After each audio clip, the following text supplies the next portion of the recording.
Let's listen to an interesting story today. Don't forget to subscribe. Let's go. It was a cold and snowy night on the Western Front. The war had been raging for months, and the trenches were filled with mud, blood, and misery. The soldiers on both sides had seen enough death and destruction to last a lifetime.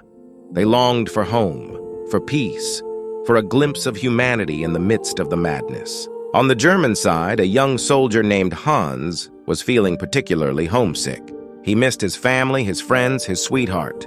He wondered if they were celebrating Christmas, if they still remembered him, if they still prayed for him. He took out a small harmonica from his pocket and played a familiar tune. Stille Nacht, Heilige Nacht.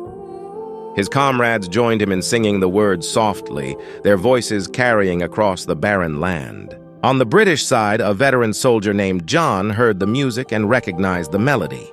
It was Silent Night, one of his favorite carols. He felt a strange mix of emotions: curiosity, nostalgia, sadness, anger. He wondered how the enemy could sing such a beautiful song, how they could celebrate the birth of Christ while killing his fellow men, how they could be so different and yet so similar. He took out a small flute from his backpack and played along, adding a harmony to the song.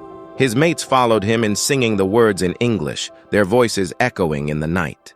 The music caught the attention of the officers on both sides. They were surprised and suspicious, but also curious and intrigued. They decided to allow the singing to continue, as long as no one tried to cross the lines or fire any shots. They thought it was a harmless gesture, a temporary distraction, a brief respite from the war. But something unexpected happened. The music created a bridge between the enemies, a bond that transcended the barriers of language, nationality, and ideology.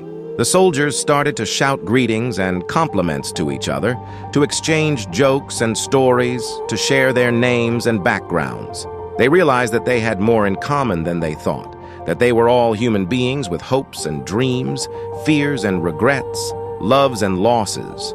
The next morning, on Christmas Day, some of the soldiers ventured out of their trenches and approached the no man's land. They waved white flags and held out their hands, signaling their peaceful intentions. They were met by their counterparts, who also came out of their shelters and greeted them with smiles and handshakes.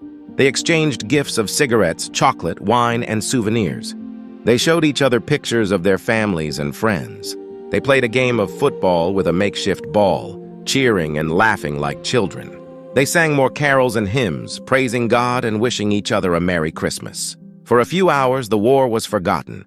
The hatred was replaced by friendship, and the enemies became brothers. They experienced a miracle, a moment of grace, a glimpse of heaven. But it was not to last. The truce was unofficial, unauthorized, and unacceptable. The high command on both sides soon learned of the fraternization and ordered it to stop. They threatened to court-martial and execute anyone who disobeyed. They sent fresh troops and artillery to reinforce the lines and resume the fighting. They reminded the soldiers of their duty, their honor, their loyalty, SS. The soldiers reluctantly returned to their trenches, saddened and disillusioned. They knew that they had to obey, that they had to fight, that they had to kill. They knew that the war would go on, that the peace would not last, that the miracle would fade. But they also knew that they had witnessed something extraordinary, something that changed them forever, something that they would never forget.